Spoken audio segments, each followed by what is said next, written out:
Hello, Cleveland. Welcome to the Dogland Podcast. I am your host, Anthony Joki. As always, I got Jack McCurry rolling alongside with me. Jack, man, how we doing today? Doing all right. Still on vacation. I got to go into work tomorrow, and then I'm off again the rest of the week. But can't complain about much. I'm healthy. Life's good. Browns are 4-1, man. So not too much to complain about. Yeah, it's been a fun week. Last really yesterday and today. After the Browns going 4-1, things are a lot less stressful when you think about football and think about the Browns. And this is something that you and I haven't seen before. I mean, we were both like 2-3 the last time that a 4-1 start has happened for the Browns. So this is the first time that we really get to experience this, and it's a fun ride. And obviously there's a big game on Sunday against the Pittsburgh Steelers, and we want to get in here. We're gonna have Tony Serino on Thursday to break that game down. But on this episode, we have some Browns news to discuss. We're gonna go around the AFC North a little bit and even talk some topics that are going around the NFL currently. Hey, To Anthony, start, I didn't mean to cut. I don't mean to cut you off, but I completely forgot because I mentioned this Sunday night. This is our 200th episode of the pod, too, man. It's crazy. it just shows, I guess, our awareness of where we're at right now. It's crazy. Yeah, it is crazy that we've done 200 of these things. When we started this thing, was it 4 years ago now? Um, It was spring that of 2017, so yeah, it was about 4 seasons ago. So yeah, it's been crazy. Time has flown. we suffered through a lot of losing. So the fact that we're flowing right now is a nice change of pace, and hopefully it continues to be that way. Um, we wanted to discuss some of the Browns news that's out there.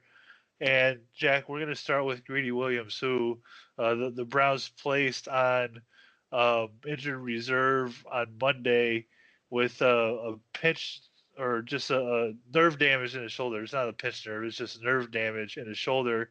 They thought, and many people thought that over the last 3 or 4 weeks he'd be able to play, he'd be able to get in there, but it just hasn't happened. And I think clearly there's some kind of setback with Greedy, and I know they were expecting him to do a lot this season. Jack, without having Greedy in there, they've done between Terrence Mitchell and Denzel Ward, they've done a decent job.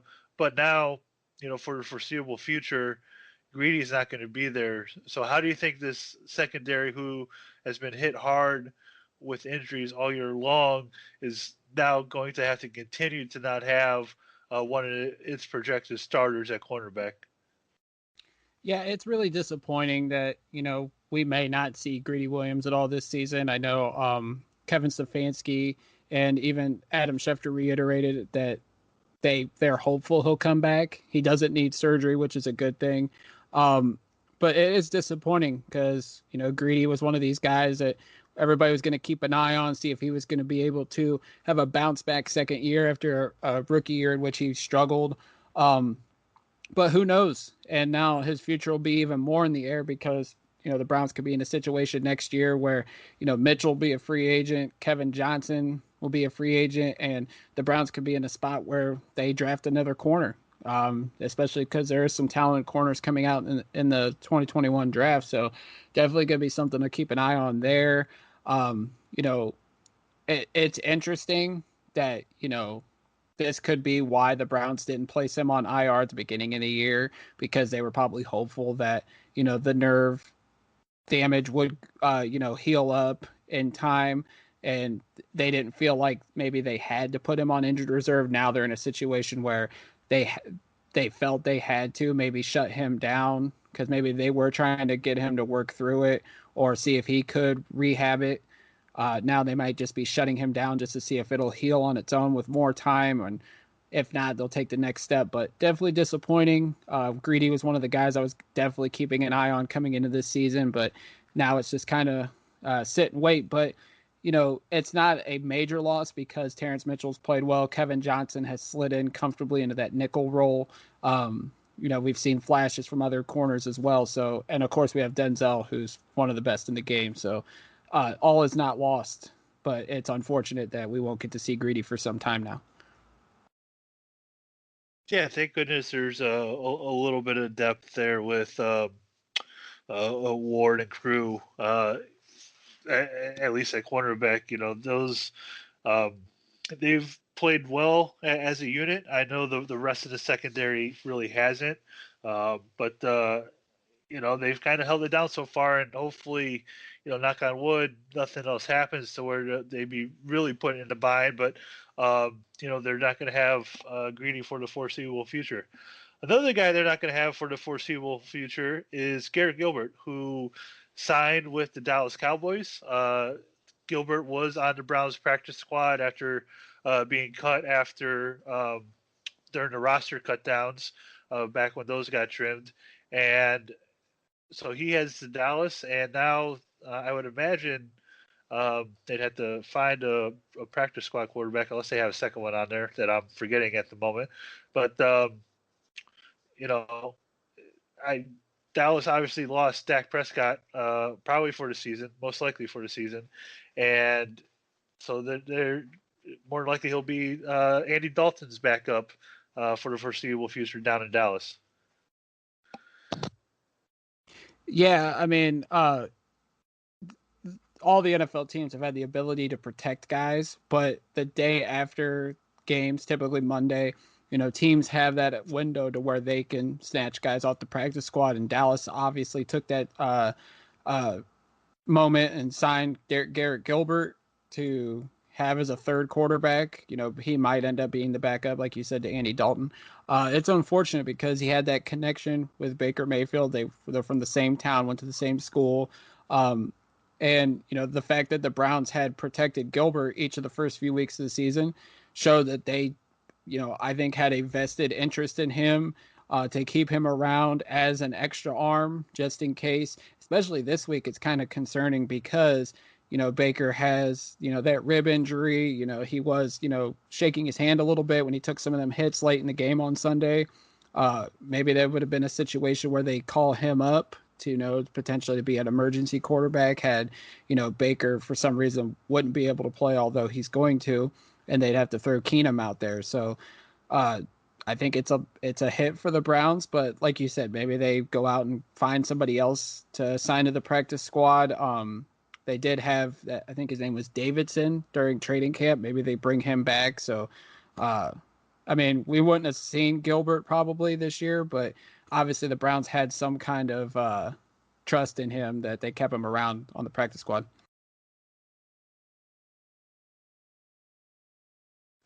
Yeah, maybe if one of our backups was playing, we'd have a better record according to some radio stations. But you know, I I'm not surprised he got poached. I know he's had that connection.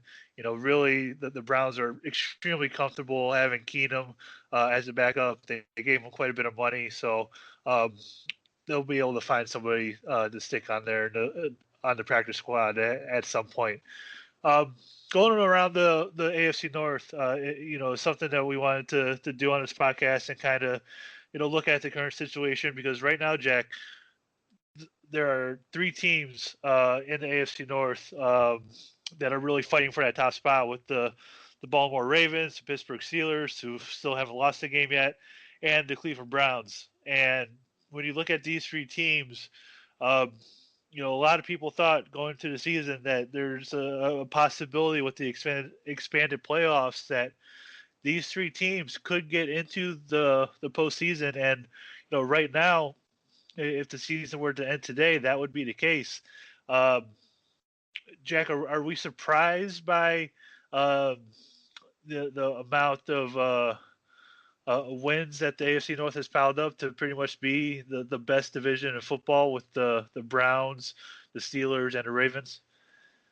No, not at all. I think, when they expanded the playoffs this year, um, I think a lot of people had three AFC North teams just because the amount of talent on each of those teams and the starts that they're all having, it's not a surprise. I mean, Baltimore was coming off a 14-2 season last year. Obviously, they got knocked out in the divisional round, or was it the wild card round? I don't remember, but I mean, they obviously had a good team, brought practically everybody back except Earl Thomas. We knew Pittsburgh was always going to be a threat because of their defense and the fact that Ben Roethlisberger was coming back. And then, the Browns were an unknown, according to some, but I think it's clear and evident now that, they upgraded the talent on the lines of scrimmage. They upgraded their coach, which obviously wasn't hard to do if you watched Freddie Kitchens last year. So, I mean, we're sitting now. We got 3 teams with at least 4 wins. And, if the playoffs started today, they'd all make the playoffs. And I think by the end of the season, all 3 are going to be in the playoff hunt, barring some epic collapse or unforeseen injury. Yeah, on the other side of things, you have the Cincinnati Bengals, who have struggled mightily this year, and it's that no fault to their quarterback, who Joe Burrow has done a great job, um, being the #1 overall pick. The problem with them is the offensive line, and we saw this last couple seasons with Baker Mayfield. The offensive line for the Bengals is not very good, to put it plain and simple. And Joe Burrow is constantly getting pressured, constantly getting hit. I was watching the game on Sunday uh, against the Ravens, and I'll tell you what, he was getting hit every other play, and it's a shame that he has to endure that. You hope that nothing serious happens, but the way that offensive line looks, it looks like that at some point this season they're going to get him killed, and I wouldn't be surprised if he doesn't make it through the entire season with the way the offensive line is playing. Yeah, I mean, he's already been sacked 22 times in 5 games, and I did the math. He's on pace to be sacked 73 times if it stays on this pace through the whole 16-game season. And, we talked about this when we were previewing the Week 2 matchup, Browns versus Bengals, and we've seen what our defensive front did to their offensive line. It's real unfortunate because we all know how talented Joe Burrow is. He put it on display at LSU. Obviously, he was talented coming out of high school. That's why Ohio State recruited him. But we knew this was the situation for him. They have all these skilled players down there in Cincinnati, but it all comes down to the offensive line. If they don't protect him, then Burrow doesn't have time to make throws and make plays. Everybody was saying, "Oh, he's the next Derek Carr," or not Derek Carr, David Carr. We've seen the beating that he took for that expansion Houston Texans team, and it ruined his career. Obviously, I mean, he was out of there within 3 or 4 years. He was a backup the rest of his career. Never got to see what David Carr truly was as an NFL quarterback. So hopefully they get that together in Cincinnati. Except when they play the Browns, obviously, because Burrow is mega talented and he can get that franchise on the right track. But I mean, if he keeps taking a beating, we may never truly know how talented he really is. You mentioned the talent that they have on offense there. Guys like Joe Mixon and AJ Green and um, Tyler Boyd, the other receivers that they have. Um, AJ Green's kind of not been a factor this season, and there's a instance on Sunday during the game against the Ravens where I don't know how much you want to get into lip reading, but um, it looked like whoever he was talking to, he said something to the effect of "just trade me then." Jack, would you be surprised if AJ Green is on the Bengals by the time the trade deadline comes? I mean, this was talked about last year, and there was obviously the theory out there that uh, his foot injury was just a way for him to not play because he knows, how bad the Cincinnati Bengals are. I just don't think that AJ Green is handling this situation the right way. Um, I think it's obvious he would like to move on. He's entering his ninth, 10th season. He clearly wants to go play for a contender.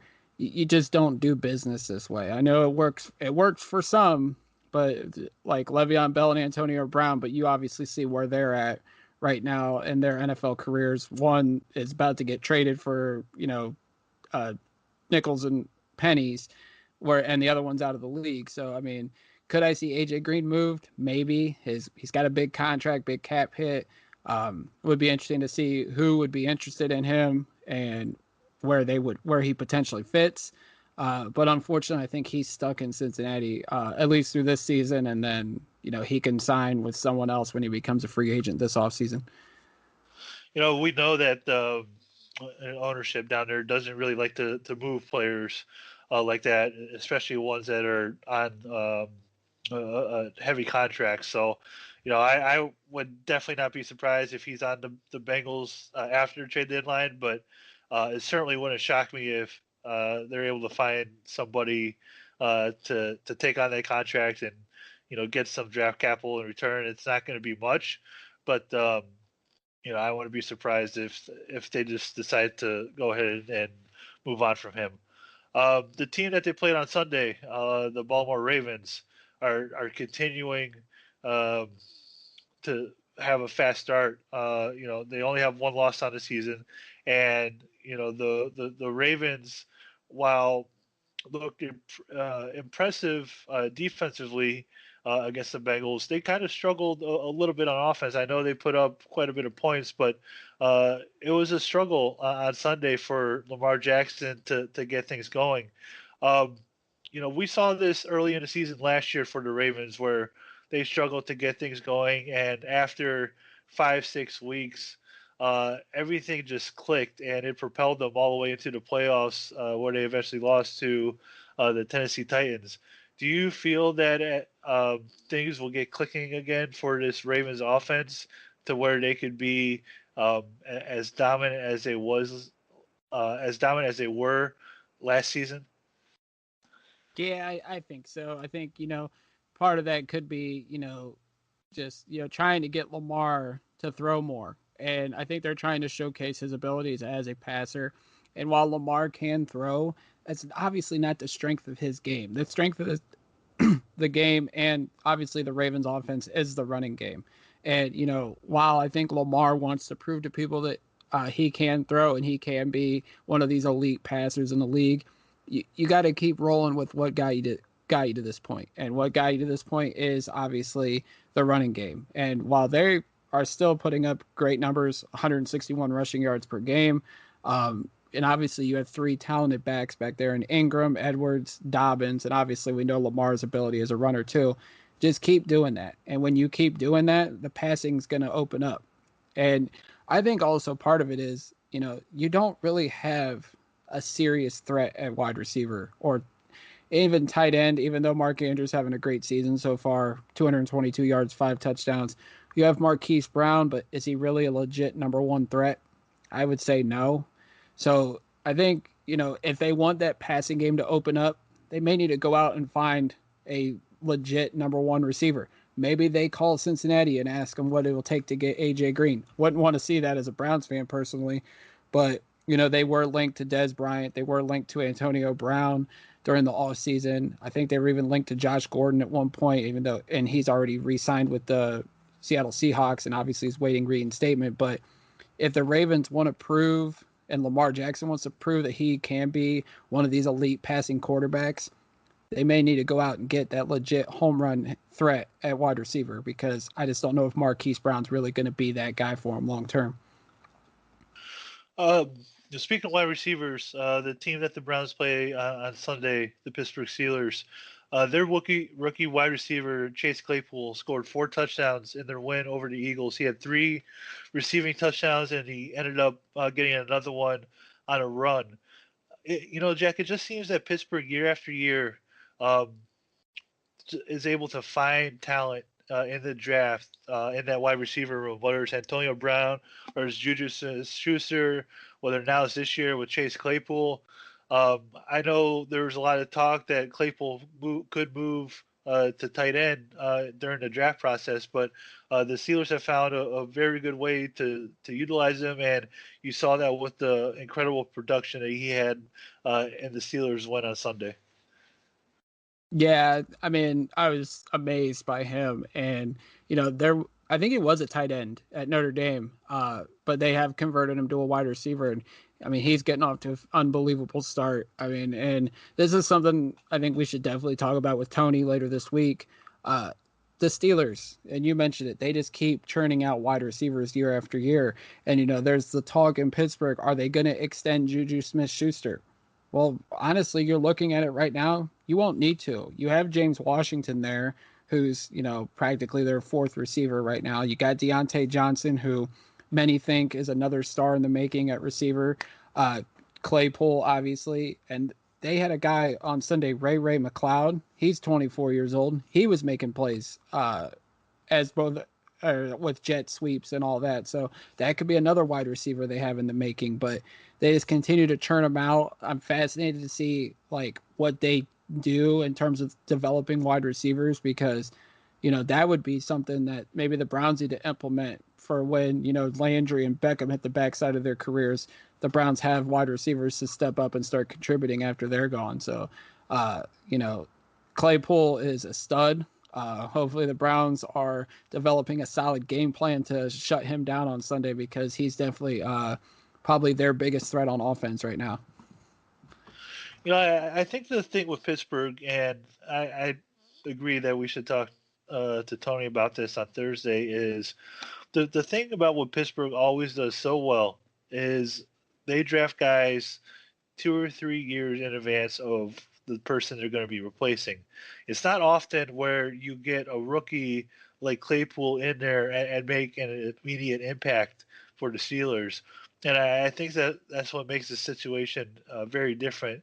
They have a guy in Juju on the other side of him, but um, if Claypool is able to continue up the production he had in this game on Sunday, you know, they're certainly going to have to play him more often and not let him sit and whatnot. He certainly seems to have forced his way onto the football field. It paid off for them on Sunday, and now they've shown that. All right, now we have two guys you really have to cover and look over to go on top of James Washington and others. So they're going to have to pay attention to where Claypool is at all times, and obviously where Juju is among others. And they're certainly going to challenge this Brown secondary, who, let's be honest, has been less than stellar. Yeah, absolutely. I mean, our secondary is going to have to play their best game all season this Sunday because there are so many weapons in that Steelers offense that it's going to be up to, and especially the safeties like Sendejo. He's been struggling. He needs to have his best game. Whether it's Ronnie Harrison or Carl Joseph or Sheldrick Redwine, like they got to protect that middle of the field because you have all these guys who can kill you with the big play and all it takes is one of those deep throws by Ben, even though he's been struggling with that deep ball this year, which isn't a surprise coming off the elbow injury. But all it takes is one big play, and it could really make or break the Browns' potential 5-game winning streak, and it could really shift the game on Sunday for sure. Before we get out of here, Jack, we wanted to go around the NFL a little bit and touch upon some of the news topics um, that are going on currently. Uh, it's weird to have an NFL game on a Tuesday, but that's what we're going to have tonight. Um, the Tennessee Titans finally get back on the football field as they play the Buffalo Bills this evening. Obviously, Tennessee has dealt with a whole bunch of COVID cases and an outbreak within the team. Um, Jack, I know you and I have talked off air about the NFL's handling of the schedule um, for this game and among other games that they've had to move. Um, Jack, after being gone for so long, are the Tennessee Titans going to be able to, you think, still compete and play at a high level tonight against the Buffalo Bills? Yeah, I think they're gonna look a little rusty. That's for sure because obviously their training facility's been shut down. They did go practice at a high school field was it last week and got busted for it. It's gonna be interesting to see how the league throws down the hammer on them in terms of punishment because there was the rules like they couldn't group together with the facility being shut down, but Yeah, I think they'll be a little rusty. They're obviously going up against a tough Buffalo team that's been off to a hot start. So hopefully, it's a good game. Obviously, this is actually it's going to be interesting. Like, does the NFL toy with the idea of having Tuesday night football? I mean, obviously, I think they'd like to have it every night of the week if they'd like to. Um, but yeah, I mean, I would expect some rust at first by Tennessee, and then hopefully they get back on track. Maybe they just focus heavily on the running game tonight. Like if anybody has Derrick Henry in your fantasy football team, you might get a big outing out of him. So it's definitely going to be interesting to see how good they look after being on such a layoff because of the COVID situation. How do you feel about the NFL's handling of the schedule? I know we saw today where they're discussing that the playoffs and the Super Bowl could be in a controlled bubble, but with specifically what's happened to the Tennessee Titans and affected other teams as well, like the Steelers, where the Steelers had to have their bye week last week because the game was postponed, and they moved it on to later in the season. How do we feel about the NFL's handling of this and what they've done, what they haven't done with um, in terms of making everything right with the schedule and maybe not planning on something like this happening and including more bye weeks when they originally released the schedule? Yeah, I think, they should have added more bye weeks and they needed to be more flexible with the schedule because I think everybody knew that this situation could happen and was going to happen. Once Tennessee had happened, and then obviously, New England losing two of their best players. Uh, to with the COVID virus, that they knew that everything had to be flexible, and obviously they shook everything up. I know some players weren't happy. Melvin Gordon was very outspoken when he said, like, we practiced all week, and then all of a sudden you're going to tell us we can't play because obviously New England had COVID cases and they had to shut things down. But um, you have the feel for some teams, but then again, you don't because some didn't follow the protocols, obviously. And, kudos to the teams that haven't had COVID cases yet and have done things the right way. Hopefully, it shows that, if you do the right things, that this virus won't get you. And, obviously, you mentioned the bubble talk, like the NBA prime example. The bubble worked. I mean, they handled it the right way.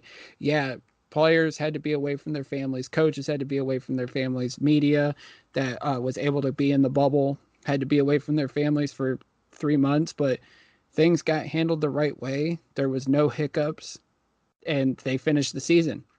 And obviously, baseball is doing the playoff bubble. They're letting fans in for the championship series and the World Series, but they're proving that the bubble's working. I mean, obviously, they had their hiccups during the regular season, but I mean, the NFL, it's going to be interesting to see what they have in mind for their playoff bubble, but I think it just shows it's working. And if teams don't do the right things, obviously, you're going to be in a situation like the Titans where you have you shook the whole schedule up just because you guys didn't handle the situation the right way and followed the correct protocol. Yeah, I think the playoff bubbles is a really good idea.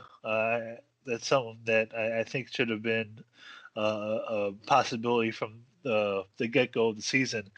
Um, Moving on to the Saints now, who had a very nice come from behind win last night against the Los Angeles Chargers and Justin Herbert, who's looked very good so far this season. Excuse me. Um, they have an issue with one of their star players, and Michael Thomas, who was in an altercation late last week. The team decided to discipline him.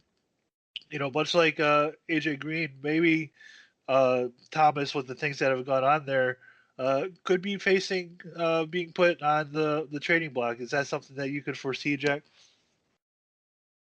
Honestly, I'm not sure. I mean, it was surprising. obviously Michael Thomas has been injured, and then you see these reports like he's not going to play. Then it comes out that he got in a fight with a teammate, and then there was a report today that he was being disobedient to the coaches when they told him to back off, calm down. And I mean, it's unlike him. We never heard this stuff at Ohio State when he was with the Buckeyes.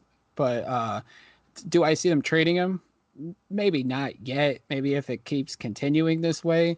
I mean, obviously, they do say every superstar wide receiver has diva tendencies, and they're finally starting to come out of Michael Thomas. I don't think they trade him because I think you see that the Saints offense obviously seems more on point when he's out there, although they looked pretty good last night in the comeback win. It was funny.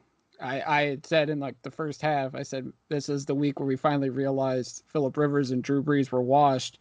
And then, Brees leads them to come back on a comeback victory with the Chargers. So I don't think they trade Thomas just yet. But I mean, if he keeps acting like a diva, who knows?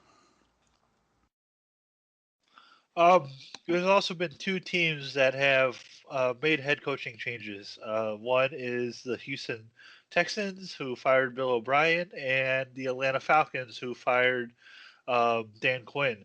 Um, Obviously, those two franchises have had high expectations, and Atlanta has done nothing but struggled since being up 28-3 against the Patriots in the Super Bowl a few years ago.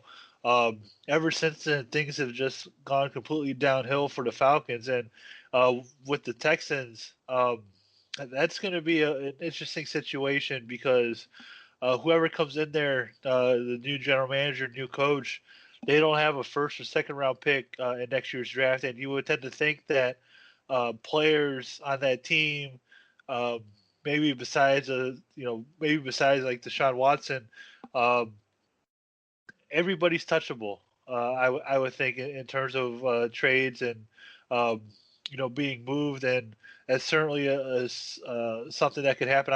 I don't know how much they would trade without really having a GM right now, but I could certainly see some guys getting moved before the trading deadline, and kind of the same for the Falcons if they want to move on from Matt Ryan, which is some of the talk today um, that the ownership and Arthur Blank isn't really sold on him at this moment. So we could see two teams really sell off pieces here over the next couple weeks before the trading deadline. Yeah, I mean, we didn't get to talk about obviously Bill O'Brien getting fired last week, but I think Bill O'Brien, the GM, really got Bill O'Brien, the coach, fired. I mean, you look at some of the moves he has made. Trading DeAndre Hopkins, not getting much back in return for him. Trading two number ones for Laramie Tunsil and paying him a big contract, yet the offensive line is still struggling. I think you just seen it when Deshaun Watson and J.J. Watt just their post game press conferences prior to the firing, like they did not look happy. There was obviously reports coming out after the fact that J.J. Watt got into an argument with O'Brien on the practice field, so that just shows that they didn't have much confidence in him. They go out and win this past Sunday. Romeo Crennel's their interim coach. I mean, good job for Romeo. There's a video of him dancing in the locker room, like nice to see Romeo get another shot at head coach. He's obviously one of the best dudes in the NFL. In terms of their fire sale, I agree with you. Like everybody but Deshaun Watson's up for grabs. The problem is they don't really have any players that could garner top draft picks. Maybe they trade J.J. Watt, but I don't see anybody giving up a first round pick for him. Maybe a 2, maybe a 3 that could become a 2. A lot of the other guys are just not that talented. Just I don't see them garnering top draft picks. So, like you said, whoever the next GM and head coach is, they're kind of in a tough situation for the next couple years at least. And then with Atlanta, I mean, Dan Quinn getting fired wasn't a surprise, but Dimitrov kind of was their GM, although he's been there for a long time, and some of their top draft picks really didn't pan out outside of Matt Ryan and Julio Jones. It's going to be interesting to see what happens there. Obviously, Matt Ryan He's struggling, but he's got a big cap hit this year and next year. He's pretty much untradeable. Uh, are they going to be in the QB market if they keep losing? I would think so, and then try to move Matt Ryan at some point. But they need to completely just tear that down in Atlanta. I would think, they try to move Julio Jones. Maybe they move Alex Mack if a team needs an offensive lineman. But that's that. Both of those situations, if it wasn't for Deshaun Watson, I could see Houston and Atlanta just tearing it down and going full on rebuild. Uh, so those two situations are definitely going to be interesting to watch to see who they ultimately bring in as the next head coaches for each team. At least it's nice that right now we don't have to worry about that. Hopefully, we're not worrying about that for like the next 10 years. I'm tired of coaching changes and looking at coaching candidates, and thankfully, we don't have to do that this year, uh, or for Absolutely. or for like I said, the next like 10 years, hopefully.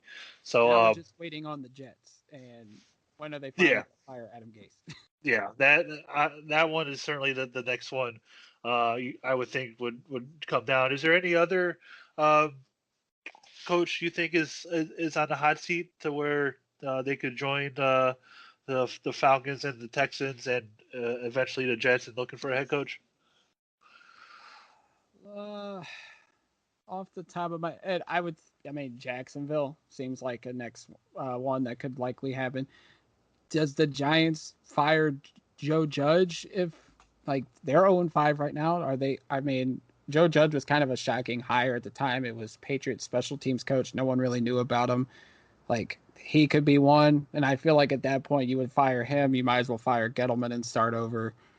Daniel Jones isn't looking too good, so they're going to be in the QB market, obviously. Anthony Lynn, maybe they're 1-4. Although Justin Herbert's looking pretty damn good as a rookie. I mean, those would be the teams. Obviously, I could see coming next behind the Jets, Jacksonville, the Chargers, and the Giants. And even the Lions. Got to talk about obviously with Matt Patricia. He's struggling. The Vikings 1-4. I mean, Mike Zimmer's probably getting towards the end of the road. I mean, you always see like 6 to 8 teams switching head coaches every year. So obviously we already had two, and I just named like 6 teams that all could be making switches at the end of the year for sure. How about the Eagles coach, or do you give him possibly another quarterback to work with before you make that decision? Let him, you know, because it's let me see what he could do with Jalen Hurts before you really want to make the decision, the switch. I mean, it's obvious. Doug Peterson showed something when he won that Super Bowl with Nick Foles. I mean, Carson Wentz has been struggling, and that looks better and better for Deep Podesta and Sashi every week. Um, but yeah, I'd let him. Hey, see what he could do with Jalen Hurts. If it doesn't work, then pull the plug. But the NFC East is obviously a complete dumpster fire of a division as a whole. So who knows? I wouldn't cut ties with Doug Peterson just yet. He seemed like a pretty good coach, so I wouldn't throw him in there just yet. But crazier things have happened. All right, Jack. As we get on out of here, is there anything else that we want to discuss? No, we're good. I tweeted it out, but just thanks everybody that has listened or contributed to this podcast through the first 200 episodes. I won't speak for Anthony, but we definitely appreciate you guys for listening, and whoever's been a guest, thank you for coming on. We really appreciate it, and here's to 200 more. Yeah, I'll let you speak for me because that's pretty much my sentiment as well. I really appreciate all our listeners, those who listen to us every week. Whenever we put out a podcast, those of you who read us on the website, those of us who have followed us and supported us, um, we truly appreciate it. And Jack and I, um, we do this because we love it. We really enjoy it, and without listeners, we really want to have a show. So we really truly appreciate all you guys and everybody else who's been on the podcast as a guest. We've had so many different people on, and it's just been a fantastic ride so far. And we're going to continue this ride, and hopefully we can continue the ride with the Browns winning more games. Hopefully they win this game on Sunday against the Pittsburgh Steelers, move to 5-1. And if that's the case, this the city and this section of Ohio is going to be pretty much on fire, and it's going to be a great time. And um, until then, like I said, we'll be back Thursday night with Tony Serino. We'll talk Browns Steelers with him. Until then, and as always, most importantly, go Browns.